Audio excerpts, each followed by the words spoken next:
Good day, everyone. Good afternoon, ladies and gentlemen. Welcome very much to this plenary session, and a special welcome to our honorable and highly knowledgeable panel of professional experts who will discuss with me shortly their personal insights related to the subject of the circular transition in the context of a fair and inclusive global North-South relationship. My name is Susanne Karcher, and I'm a co-founder of the African Circular Economy Network. In preparation of moderating this panel, I consulted some very insightful key publications and thought pieces. And I found that there is much consensus amongst opinion leaders in this field, including the MacArthur Foundation, the International Labour Organization, PACE, Chatham House, and of course, ASEAN, to name a few, that circular North-South transition has a responsibility to not only address environmental challenges and equitable access to resources, but also to bring about positive social outcomes on both sides regarding eradication of poverty, improving livelihoods, enabling sustainable enterprises, protecting workers, and reducing inequalities. Experts agree that it's important to develop a thorough understanding of the factors that foster and also hinder the transition to a circular economy, because by definition, transition is an inherently innovation-intensive process of reconfiguration and adaptation. The global North visibly drives a very strong circular economy agenda, as is evident in the Europe's Green Deal vision with its ambitious renewable energy targets for 2030. But is the global North circular economy agenda also allowing enough space for a global South to follow its own transition ambitions? The objectives Africa Union's Agenda 2063 have, the Africa we want, envisions to transform Africa into the global powerhouse of the future. Well, will we be able to power our house in Africa through renewable energy sources? Only yesterday did our South African President Cyril Ramaphosa share his opinion in the media that, now quote, countries with developed economies carry the greatest responsibility for climate change, as they have historically been the biggest polluters, while developing economies are the worst affected.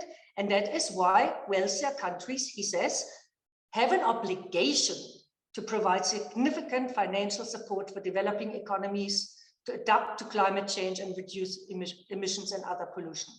So please allow me now to introduce to you our panelists who will share their personal thoughts on how a North-South circular economy transition should look like, what strategic elements it needs to be built on, and policy considerations it needs to take into account to ensure that, as envisioned in the United Nations Agenda 2030 promise, no one is left behind, and that the global South does not end up being left in the dust. Okay, the first speaker today is Alexandre Lemille. Alexandre holds an MBA from Hult, USA, and previously co-founded the African Circular Economy Network. As a circular economy pioneer and advocate of the first hour, Alexandre already suggested in 2010 to insert a circular human sphere within the famous butterfly diagram of the Ellen MacArthur Foundation in order to address the two major challenges humanity faces: the rampant inequalities and lack of system circularity of today's economy. Preserving the life equation on Earth is understanding our roles, he says, and our functions within our next ecosystemic model, where the humans will have to fit into the wider planetary design and care for everything and everyone. Alexandre believes that we have to be bold when we grab the opportunity to redesign our economy to address the social and societal needs, because here on this planet, he notes, we are nature, we are energy, and we are value. Alex, welcome, and please give us your thoughts about this. Thank you. Thanks for the kind introduction, Susanne, and good afternoon, good morning to everyone online. I mean, the topic of a fair circular economy, I mean, you've said it, it's about addressing humanity challenges, which are two main challenges, which are the lack of circularity and regenerative approaches to our systems, So adaptation to the systems and the lack of equity within human systems. So a fair circular economy is about designing a circular economy for all, i.e.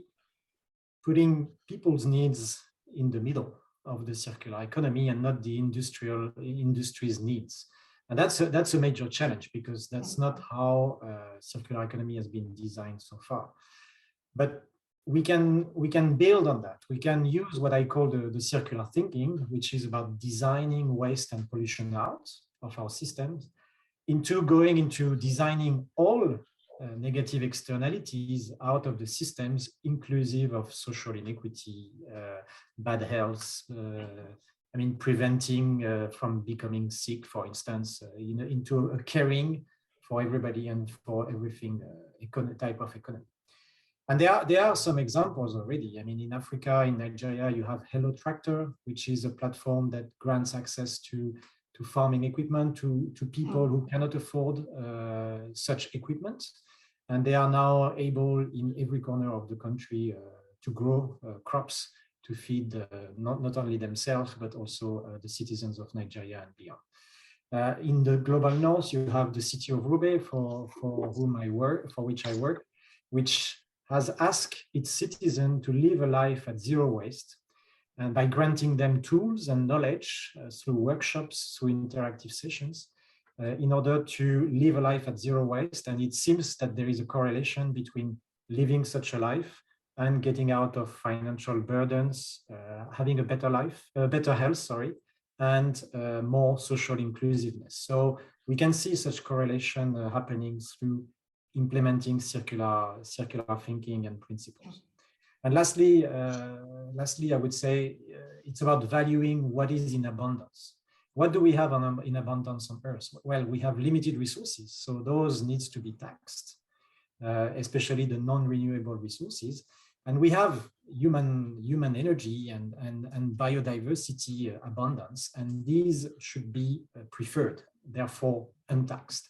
And we should focus on that angle, which is the human sphere connected to the biosphere, where it's constantly renewed. And one country has understood these taxing issues, and this is Sweden, which has decided to focus on the repair-based economy by removing VAT onto repair-based shops, and by starting to tax non-renewable energy. And the good news is that a service-based economy is super versatile. We can adapt to people's needs far more easily than a product-based economy with a price tag. So that's all good news, and focusing on such abundance is the key to the future of this circular revolution. Thank you so much for this first insight. I'd like to next introduce you to Marianne Kettunen, who is a senior policy advisor and head of partnerships at the Forum of Trade, Environment and the SDGs, in short TESS Forum. It's based in Geneva. And before you joined the TESS Forum, Marianne, you were leading the global program at the Institute of European Environmental Policy, based in Brussels and the UK. And in both of these roles, you have been working on circular economy and trade policy, highlighting how these policy frameworks need to work better together to ensure that shift to circularity is sustainable and fair globally. In the contribution, which I found out, to the WCEF, you examined already in 2019 the interface between the EU circular economy, trade and sustainable development and the expected global impacts associated with the EU's shift to circularity, as well as the role of trade in either incentivizing or hindering this process. So please share with us some opening words. Thank you. Thank you, Susanne, and hello to the fellow panelists, and hello everybody listening to this session. So given my background, I will be speaking to this point from the policy perspective, from the perspective of particularly trade policy, and looking at that perhaps in comparison to Alex, looking at these things from a rather sort of a national or multilateral level and what the policies can do. So that's just to set the scene as to where I'm coming from to this debate. So starting point, for me is that the shift to circular economy is really important element in shifting to a low carbon and nature positive future at the global scale. And good news is that shift is happening. Shift is happening indeed, driven by perhaps the global north to a great extent. But I do believe as well that in the global south, we also are having and seeing movements and interest to shift to circular economy as well. But when it comes to perhaps the geopolitical or these political and policy forces, it is the global north that is pushing forward the circular economy with quite some speed at the moment. And what we need to understand in that context is that circular economy shift is and will be global because we have global relationships in our value chains and how things circulate in practice. But these visions and these objectives and policy frameworks are currently set mainly at national or in the context of the European Union in multinational level. And these national and regional shifts, they have these global implications. But what we're talking about here is that driving policies and policy frameworks to a large extent at the moment, they are national, domestic policies, or in the context of the EU, sort of an EU multinational, but EU domestic policies. And things can go either well or not so well in this context when domestic policies drive the shift. And case in point was, I think, the EU Circular Economy Action Plan in 2015, the first one, which included ambitious recycling targets for the EU member states, which was fantastic. But what it did, it allowed those targets to be met by exporting waste outside the EU without much regulation as to what kind of waste we were from the EU exporting, and whether partner countries were at all capable of dealing with such waste. And well, we know the outcomes, I think, by now very well. So it turns out that, the partner countries weren't really welcoming the quality of waste that we were shipping, and they weren't ready for such a quantity of waste to be shipped. So that resulted in, fair enough, different kinds of trade bans from the EU waste to the receiving countries. So lesson learned, global implications of countries shifting to circular economy are not positive by default.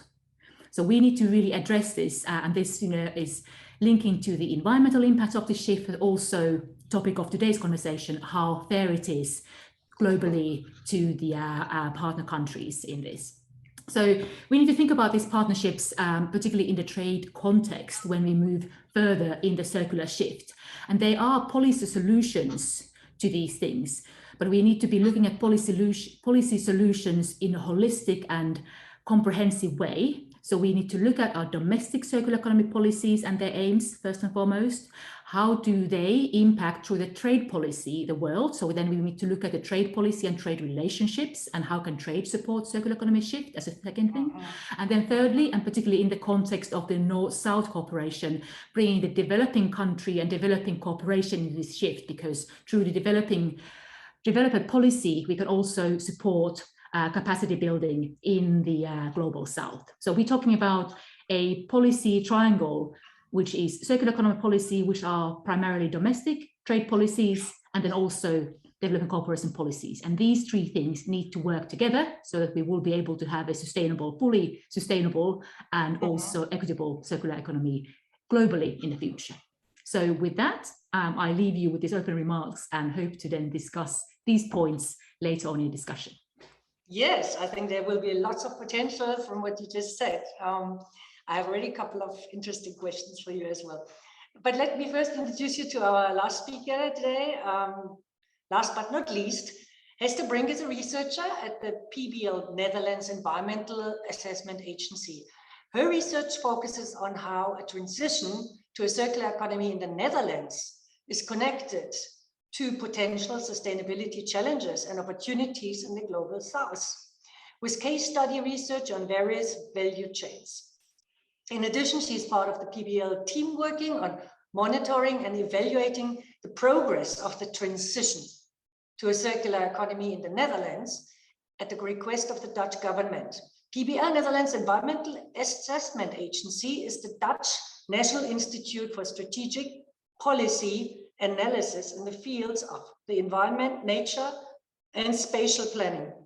Prior to joining PBL in 2019, Hester worked as a researcher in the field of corporate social responsibility with a focus on the financial sector. Now, Hester explores how European countries, such as the Netherlands, will be able to recognize the global human rights dimension of their circular economy transition. And she's convinced that there is room for a win-win, but only if the transition process is inclusive, based on sound research, and if goals targets are based on social and environmental criteria at the same time. So Hester, please. Oh, thank you, Susanne. Yes, I think that what I will share today will echo what Marianne also just mentioned, and it's nice to see a connection there, I think. So as many of you may know, the Netherlands has a very ambitious target to achieve a fully circular economy by 2050. So in this context, the Dutch Ministry of Foreign Affairs has asked us to explore the impacts of this transition on low and middle income countries connected to the Netherlands through trade. While the circular economy transition now is only really just starting to take off in the Netherlands, and many of our goals and targets are still to be operationalized and to be made, measurable. However, in the last 2 years, we've done this study. We've explored what kind of changes we can expect and what sort of potential consequences we need to keep in mind. I think it's good to point to the framework that we use for this. So because it's all it's not possible yet to measure the impacts of specific policies. We've looked at strategies. So for instance, there's you have strategies aimed at narrowing material loops, so reducing material use and consumption, slowing material loops. This is reuse, secondhand, repair, refurbishment. And you have strategies aimed at closing material loops, which are perhaps the most familiar to most people. This is recycling, energy recovery, etc., but not the most important or only part of the circular economy. The others are as relevant.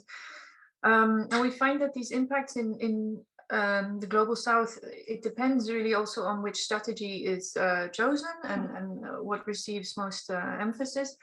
And in addition, whether or not we explicitly include low and middle income countries in our circularity loops. So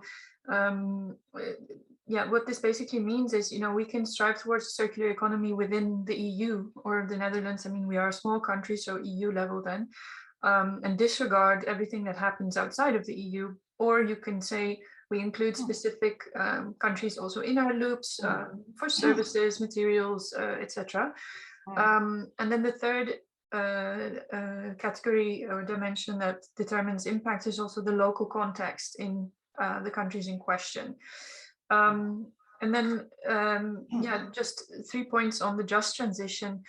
Our research indicates that an inclusive transition is possible, but you do really need to meet certain conditions for it. First of all, we really need to improve all transparency and reporting, monitoring in almost all value chains in terms of trade, as well as impacts. You really need to strive towards inclusive dialogue with all relevant stakeholders in the value chain. So for instance, with e-waste, today's National E-Waste Day, I believe it's really vital to include the informal sector too. When you're talking about electronics in, for instance, in West Africa, if you disregard the informal sector, you're going to have a problem. And third and finally, I think there is a potential for the circular economy to contribute to some SDGs, such as SDG 8 on decent work. But for this, it's really important, and this links to what Marianne also mentioned in how you set your targets. Are you setting targets for circularity, saying, we want to recycle X% of materials, or are you setting your targets in line with impact targets? So do you want to reduce pollution? Do you want to increase decent work opportunities? These things need to go hand in hand. Otherwise, it is not a given, as Marianne also said, that your transition will be sustainable or will benefit others. So yeah, I'll leave it there, and I'm looking forward to any questions anyone might have. Thank you. Okay, all right. I think that was a really interesting context. And now my job is obviously to come up with some clever questions to kind of further this even more. So let me try my best. Now, you mentioned SDG now, Alex. I know from you in particular that you like the SDG, but not so much as the donut economy. And I'd like to find out from you a little bit more about the Circular Economy Index. The background is that you, together with Peter Desmond and Patrick Schroeder, published a paper, I think it was in 2020, which actually investigated the human dimension in the circular economy. And can you just a little bit unpack what the Circular Economy Index is all about and how it could perhaps be used as key performance indicators to make an assessment on how fair and inclusive our transitions are? Sure, Susanne, thanks for that. Well, fair enough on the SDG, just that the SDGs have been created when we used to talk about just a linear economic model, and therefore the SDGs are still embedded within that linearity of our system and not looking at what could be the social, the inclusive potential of a system that is fully circular and regenerative. Obviously not today's systems, but what can be done in an equitable way in a system where you have feedback of energy, feedback of material locally, transcontinentally, and so on. So the idea is to say, great, but we can do better through circular economy as long as it is done in an equal manner. So that's why I would rather talk about the safe and just space for humanity, because everybody agrees on that. So they do not give us the vision. I'm not fully convinced about the tools proposed to get there, and therefore a fair circular economy could help could help us, to get there. And with Peter and Desmond and with Patrick Schroeder, we did suggest a simple way to measure it. Why simple? Because most of the countries, north, south, east, west, have this kind of data, because it's using the Human Development Index from Amartya Sen and Mr. Elhag. And basically, through this Human Development Index, which most countries and institution, public organization have, through obviously private organization within their country, they are able to tell us how to live a long and healthy life, increase knowledge, and reach out to a decent standard of living. The new approach to this HDI index, Human Development Index, is that we associate it with a circular economy index, which has links. Basically, if we manage to calculate, to understand the reduction of waste and pollution through an environmental quality index, then therefore we can live a longer and healthier life.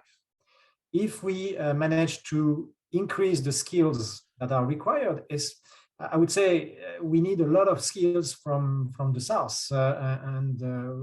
As European, I'm talking about the South, which is next to us, Africa. We need Africa to ramp up into skills that are ready for remanufacturing, repairing, redistributing components and materials like we've never done before. And the more circular skills we develop, the more we will reach out to that Human Development Index in the context of knowledge.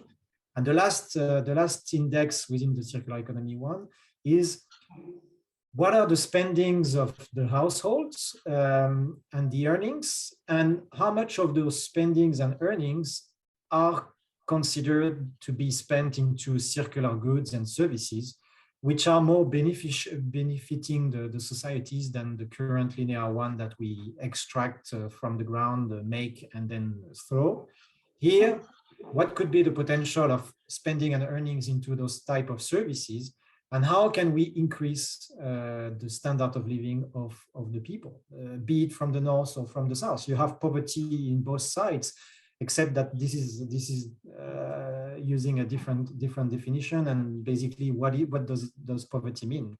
Sometimes some people, we believe in the north, are living in poverty, in poor conditions. because they don't own. They are far wealthier because they live a life completely full of collaboration and support from the community. So we have to learn from both sides, and this index could help us measure how to get there, how to get to that fair circular economy. Thank you so much. I think fair trade relationships and fair trade agreements are at the heart of a fair transition. If you look, Marianne, at the current trade agreements that the world is running, and if you look also at the policies, how could we really find a way to create a win-win scenario that we're not just paying lip service? It sounds nice, fair and equitable and inclusive. Those are really nice words. But the proof is in the pudding. And how can we avoid that? This is just not another lip service that is paid, and it's business as usual that Africa is dishing out the primary resources. I think what we need to find is a win-win scenario. And how could that, in your opinion, look like? What would make Europe really interested in this? Thanks, Susanne. Good question, big question. Let's see, what kind of insights I'll have to offer. I think I'll start by identifying a couple of key elements, which from the policy side, that I think would need to underpin a fairer, more mutually beneficial future relationship in circular economy. And we talk about trade. So obviously at the heart of this, we would have a trade policy. So we would have a trade policy worked on a multilateral level, or we have a lot of bilateral trade agreements. And particularly EU has been very prolific in negotiating these in the past years. And having them already a long time in the past. For example, with Africa, EU has had a long time preferential arrangements with African countries, if we talk about the African continent. So those are there, those exist, and then they can be, in the world of circular economy, perhaps we can even say, considered to be repurposed or for be more circular economy friendly, used for circular economy more awarely. And EU Circular Economy Action Plan, the new Action Plan 2.0 as we call it, does explicitly acknowledge that a circular economy should be better and more fully integrated into EU's trade relationships and particularly trade agreements. That's where it leaves it. So it doesn't go into saying then how and what, so we need to basically work it out. But it's been now better acknowledged that this should be the case. Same thing applies, this increased awareness or understanding that this needs to be the case also in the multilateral context. So in the context of the WTO and WTO countries, it was a year ago, or even less than a year ago, that a dialogue was established by interested countries. I think there are around 50 countries who are interested in that, which is about trade and environmental sustainability. And within that, circular economy is one element that was foreseen to be discussed kind of cross-cuttingly at the WTO as well. Sort of addressing these issues as to how and what role trade policy should play, and also how can we both promote trade on circular products for taking, you could lower tariffs, but you can also, and what you need to do is address the so-called non-tariff barriers, which are all about different kinds of standards, so harmonizing standards, so we know, what kind of circular products are going around in the world, and countries will be able to understand what's been traded and been able to then reuse them, repurpose them, and recycle them in a way that is also doesn't jeopardize their health. So this is kind of what we're talking about, what trade policy can do. It's not there yet by a long shot, but it could get there, and that should happen. But in addition to trade policy, I want to highlight one other thing, which is really that what I've also been hearing in this context from the Global South is that developing economies would need to develop their own vision for circularity, because building their own vision for circularity, they can also come to the table and say, this is the kind of trade we want. And in that context, developing, for example, national circular economy action plans becomes interesting and important. And obviously, of course, building capacity and building infrastructure. But there needs to be the vision as to what the countries want themselves and what they want out of the trade. So that, I think, and that is, it's not in the space of trade policy. That's in a space of national policies, but also supported by perhaps development cooperation that needs to happen to make sure that the trade policies work for sustainable development and are also, supporting fair transition. And finally, in this space, just something interesting, particularly for the African context, what I think needs to happen in a trade space is we need to start to see, hopefully, more regional and intracontinental trade hubs emerging. Because circular economy trade and circular economy, it requires economies of scale. And at the moment, we're kind of perhaps seeing, the economies of scale merging globally, were it EU, China, or EU somewhere else.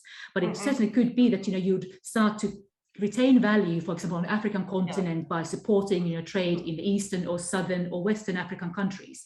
And perhaps the relatively new African continental trade agreement or trade area agreement, free trade area, could somehow be also purposed for this kind of thinking in the future, depending on how it's implemented and what kind of changes it brings. But I think there's more and more potential to do this. I think that's what we see. So we could see a big sort of a circle, which would be combining the global north and the global south, but then you have smaller circles, both the global north, but also global south, that will be generating revenue, jobs, and growth in these both areas. And I reckon around this kind of model, creating jobs in both areas, that could be something that also EU would see a win-win. EU would require also jobs to be created in the EU, but I think there are opportunities there that could be built on, which would be much fairer than perhaps it's been currently going. Thank you so much about sharing your thoughts on the policies. I think climate change would be another big ticket item for Europe as well, that would perhaps drive this transition willingness to be fair. Because in the end, if Africa doesn't get it right, we're all sitting on one globe, and the impacts will be felt by Europe, even if they get their house in order, if they don't help everyone else to get the house in order. Esther, you did this really interesting study with the PBL where you actually had a look on the transition potential, and I have to comment the Netherlands, because as far as I understand, the Netherlands is the only country that ever even had the discussion on a fair and just transition initially. And you had a report to find out how circular is the Netherlands. You also went into the value chains, and one of the things that you shared was the problem is also with the value chains. There are global value chains, and whatever happens outside of Europe is not really visible in Europe, and hence perhaps one can argue Europe doesn't really much care, as long as the product is on the table in the end of the day. Have you got any thoughts on how to make value chains more transparent, more fair, and more inclusive, and specifically, obviously, coming from the global south perspective, last end mile? How do you make those people visible? For example, the small farmers, the waste pickers, all those people that mop up, and they are not really part of any system that can actually attribute them to a particular value chain. Any thought about this? Well, Susanne, how much time do you have?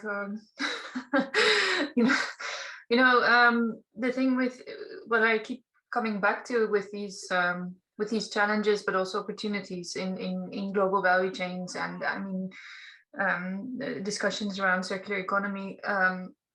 There's not much new under the sun. I mean, whether it's a circular value chain, we put that label on it, or it's still a linear one. I mean, the same problems and challenges that we face now, we will still face.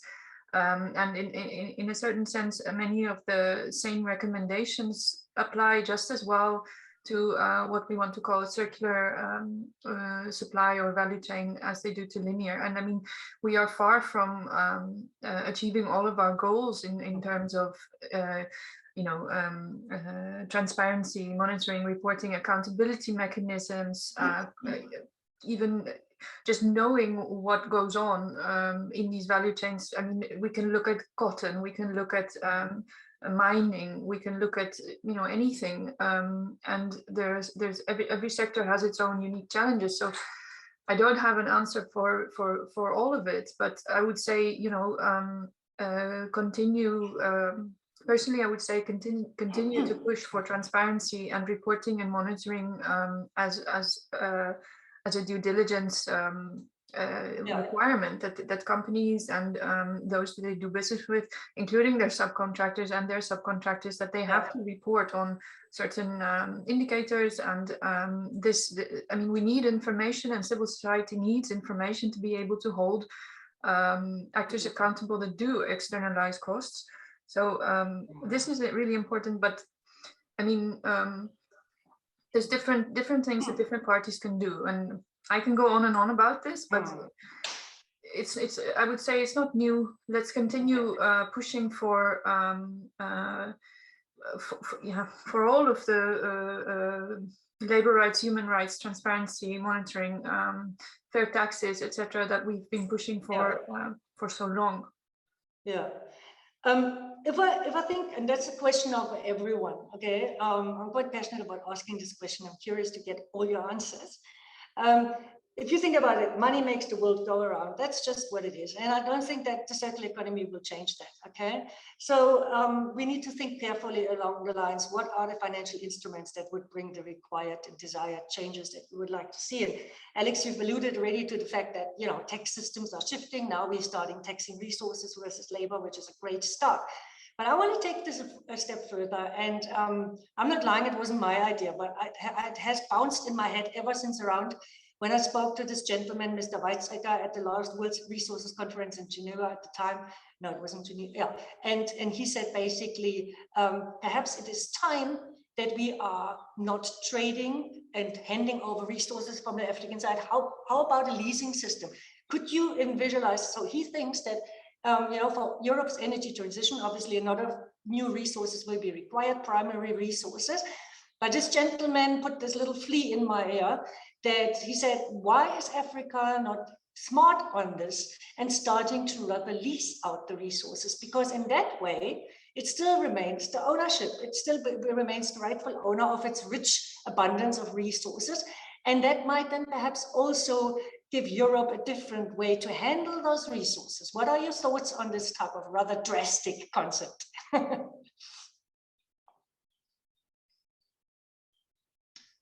Well, when I said the world is shifting from taxing non-renewable resources and untaxing labor, I mean, I just gave one example. Yeah. It's not the world. So we should go for that definitely, because it will unleash opportunity for the people as long as they have the tool in order to find solutions locally. And this links to modularity of products. This links to right to repair.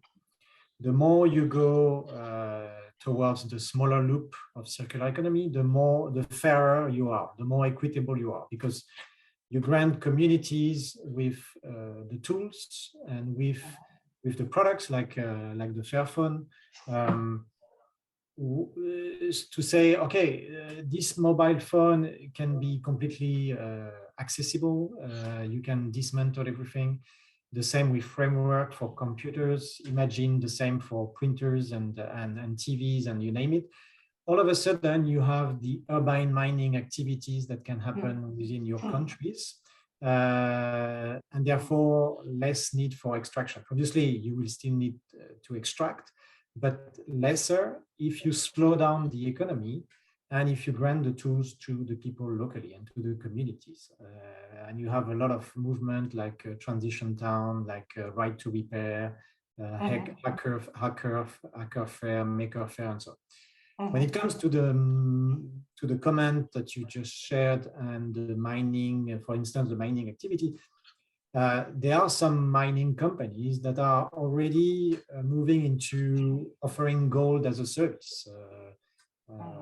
I won't say the name because because it has a long history of unfair business in Africa, but there are some mining companies that do that already. So yes, the gentleman is right. Sorry, I forgot his name, but the gentleman is right to say we need to ramp up, but we need to skill up, and we need to invest in people's skills. I mean, you know that South Africa is ranked one of the last countries in the world in terms of education, and so it's problematic. It's a systemic issue.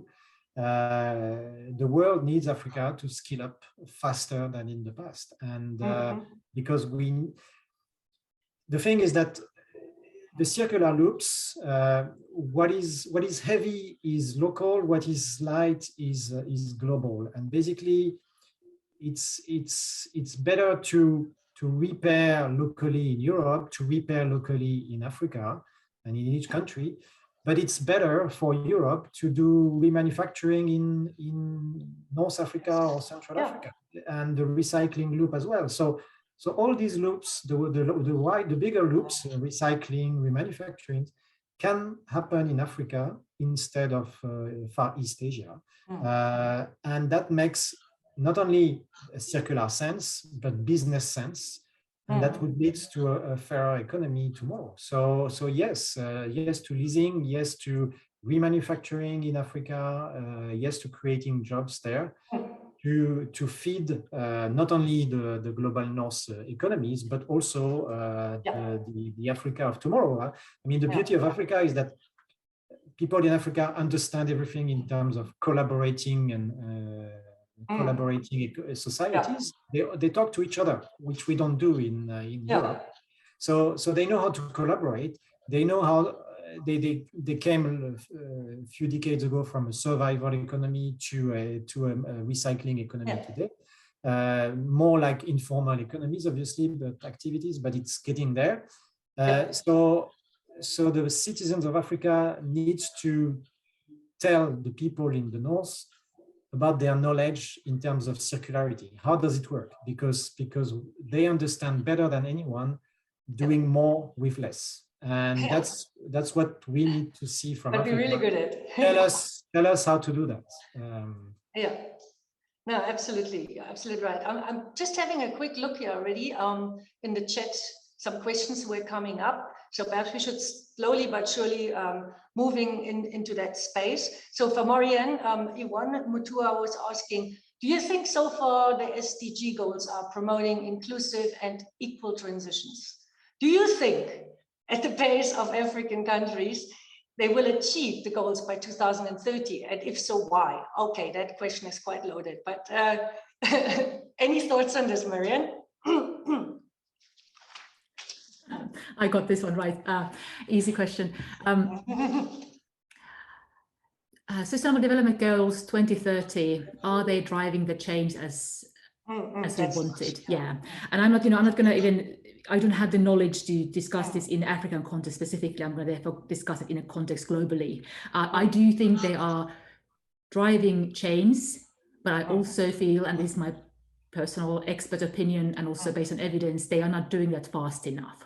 And that's, the problem. So it's a good framework, but, whether the speed is enough, that's the question. And, we are trying desperately now to find ways how we speed up the speed, so to say, and also, making sure that, when we do that and hopefully manage to do that, it will take us to the fair transition space rather than, somewhere where, we have a lot of losers drastically. So basically in Alex's circular donut economy world, where we have a lot of people that we are basically, are outside the fair and good living space, and that's what we want to. So it's a speed, and therefore we are talking about these policy solutions now here in the space of circular economy, trade, and other policies, which will hopefully speed things up. So that's that. We're not getting there fast enough now, and that's the problem. Other thought that I thought is like, how would we measure a fair and just transition? We would obviously apply some indicators to do so, right? Now, if you look at our existing economic indicators, how would they work for Africa? I'm just thinking loud now. I mean, the GDP, the gross domestic product. We have countries that have a fairly high GDP, but a huge Gini index, which means the inequality of wealth. And I really do think, and I want your thoughts on this, is it perhaps also time that we start evaluating prosperity different, that we're moving away from our obsession with the GDP? And what could be the kind of economic indicators that would really speak truth, how fair and just the transition actually is? Yeah, I can put my hand up and be quick so others have the space as well. So this is easy enough to answer because people wiser than me have said it before. Yes, we do need a broader set of better indicators which are for sustainability. So yes to that. In terms of one indicator group that I do think has potential, has been started to be used, is the footprint indicators. So what is the footprint of country X, usually in the global north, to country Y, usually in the global south. And we're getting better at that, looking at, for example, the biodiversity footprints and other different things. And they are not quite yet as widely used in national statistics or, for example, European Union statistics as they can be. And I reckon it's only a matter of time. Countries are looking into it, EU is looking into it, but having more of these footprint type of things. And of course, then they can be environmental footprints or even social footprints, I'd imagine. But, maybe that's something that, Alex has something to say as well. But that's my penny's worth on the indicator issue. Excellent. Alex, something from your side? I mean, I think that the circular economy indicators playing already in that field on the social dimension. Do you also think there should be other indicators? I mean, there's even things like the happiness index.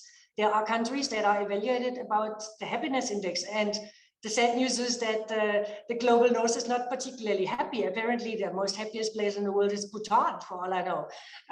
So perhaps we're actually running behind the wrong thing, and that's something that we need to discuss. Perhaps not today, but it's just food for thought. I think so as well.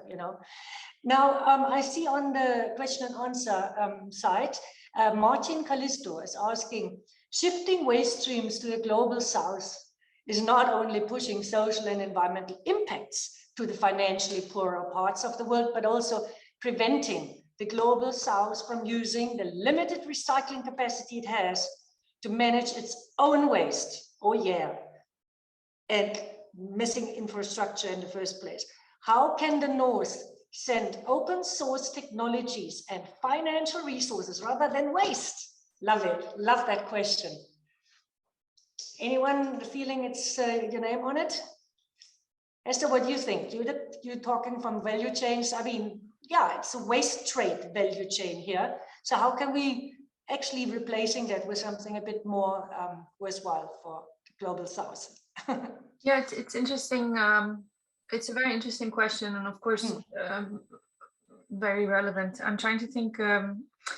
In the study I did about electronics, we went beyond looking at just what you call waste, e-waste. I mean, a large amount of what is, because it's illegal even to ship e-waste from the Netherlands, most of what was sent or imported by traders in West Africa was usable laptops, electronics, household appliances, phones, etc., which served the purpose. People wanted to buy them to be able to be online, to have electrical equipment at home for an affordable price from decent quality, which didn't break very fast and which was repairable. So there was a long phase, or well, I can't really say how long, but it was a phase of reuse, refurbish, repair. Again, what Alexandre said, the circularity already there, which is so normal, before it became waste. And the problems really arise when it comes to waste. So when these telephones and laptops, etc., can no longer be repaired or refurbished, then we have a problem. And also when you send really low quality items, or there's waste stuffed in there along with the rest of it. And there are some initiatives where, which were discussed also in this forum in today and previous days, where you have, you try to sort of optimize for the positives of, access to expensive equipment, and you try to restrict the risks of the waste problem, where you invest in safe and sound, environmentally sound collection and recycling, and also therefore in decent work for people working in this industry already, because there's a lot of people already employed in collecting, processing, taking apart electronics. If you try to just put in your factory and ignore them, you're not going to have anything to recycle, first of all, because it's going to compete with you. And what are you going to achieve? I mean, it makes perfect sense to also invest in waste processing and infrastructure in the countries where a lot of goods end up when they're still valuable to many people. So it's a difficult discussion, I think, but very relevant. And I see a lot of potential benefits from investing in proper waste management, safe waste management. And jobs, And that is also where extended producer responsibility comes in, and we see this now emerging on the African continent. But I find it, being German as you hear, I find it a bit weird to see that the very same global corporations that jumping into the the loops of the WRF directive, and wherever in the global north they get certain obligations, they actually still look for the smallest loopholes, here to actually forego expenses that they can avoid. And for me, that is really problematic. Because it means basically you get secondhand service from the same corporations only because you happen to live in a country that has not that environmental protection and legislation in place. Are there any thoughts on that? How could we in future hold our global players, our global corporations more accountable to play with the same rules their trading game? Any thoughts on that?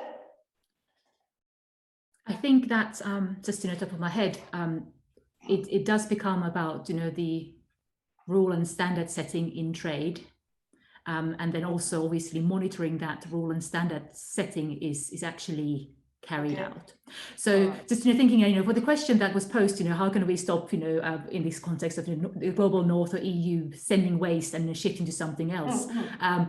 One thing that already did happen was, we banned things. So first of all, the receiving countries banned EU sending waste, and then also in the context of the EU Circular Economy Action Plan now, starting from the beginning of this year, EU itself said, we are not sending any more low quality waste. That's now should be,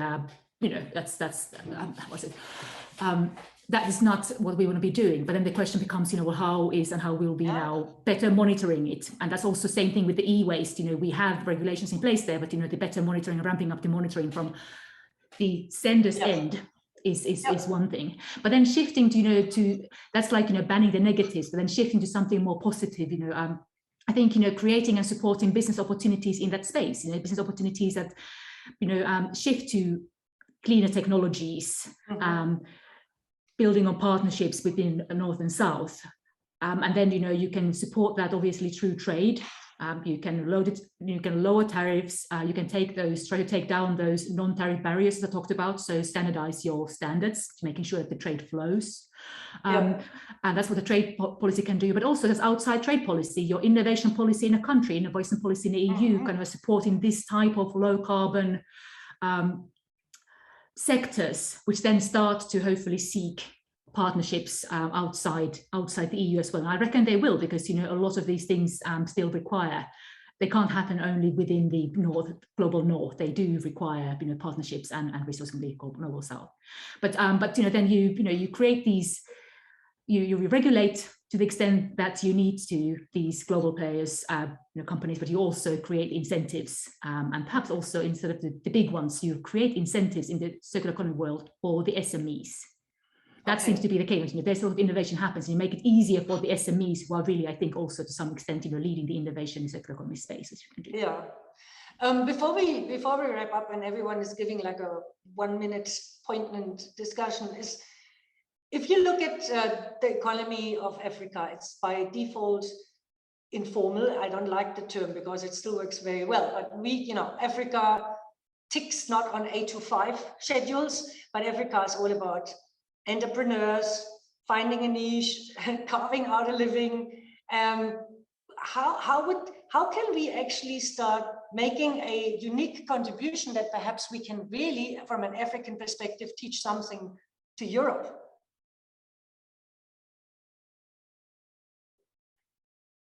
And how can we connect the agenda that is driven in Europe predominantly by the big and definitely formal companies?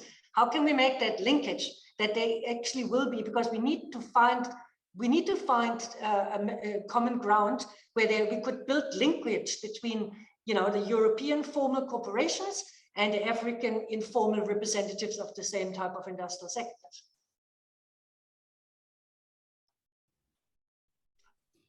Sorry, Susanne, I missed the first part of your question on Africa because I was answering some questions on. Oh, no, Alex, I was just saying, the realities in Africa is that we are not 8 to 5 society like Germany or something, I mean, the majority in Africa is really highly informal. It's entrepreneurs, it's small and micro enterprises. There's very little in terms of a really big corporate type of dimension. Whereas in Europe, I think, from what I can see, mostly things are driven still in a very kind of conservative, more, larger company orientated structure. And if we talk about transition, we obviously need to take into account that now people from the same sectors need to learn to talk to each other, but we come in from very different business models. So my thought or my question would be, have you any clever ideas how we could actually start matching them, pairing them, so that they can actually get out the best of both worlds? Well, unfortunately, I would say we don't have people representing Africa today. So that's a lack of this panel, unfortunately, because it's not easy to speak. It was planned, the person just unfortunately. Yes, it was planned, yeah. As a Frenchman, it's not easy, but my children are half African, so maybe I can. Please put on your African hat and tell us. Well, I mean, we need, and that was mentioned by Marianne earlier, we need to live at a one planet economic model, i.e. within the boundaries, the environmental boundaries, within no time. And the Europeans don't know how to do that. Obviously, Africa has done that for centuries, but that was in the context that we know. So we need to learn from each other, and mechanically we will all aim at that one planet economic model or circular economic model, only if it's a fair one and equitable one, and only by exchange of best practices. And you cannot create a circular economy in Europe without involving Africa and the Middle East and the surrounding countries around Europe. I just got a note here saying we have to start the next session. We have to get out of the room. So very quickly, everyone's 30 seconds, just like what was really hitting you in this discussion today. Esther, we start with you. Thanks, Susanne. Yeah, I would just like to re-emphasize, combining impact targets and circularity targets. I think those two really, really need to go hand in hand if you want to have a successful and sustainable and inclusive transition. Okay. Marianne? Yeah, I would maybe emphasize that there are opportunities in a trade space, but we need to make them happen and push them to happen. And for that, we need also other stakeholders and only trade stakeholders to raise their awareness and help to push the system to change. Alex? Well, just to say that circularity is our best chance to create some kind of equitable societies. So let's go for it. My 2 cents worth, I think we see how highly integrated and complex the discussion was and the subject is, and from how many angles we can come to find out what makes it fair, what makes it inclusive. But I think we touched some good grounds today, and it will definitely give hopefully ground for further discussions and finding some practical solutions eventually. So thank you very much. Thank you to the participants. Thank you obviously to you, the panelists. It was a really interesting discussion for me too. And yeah, I see you in other meetings here at WRF. Goodbye.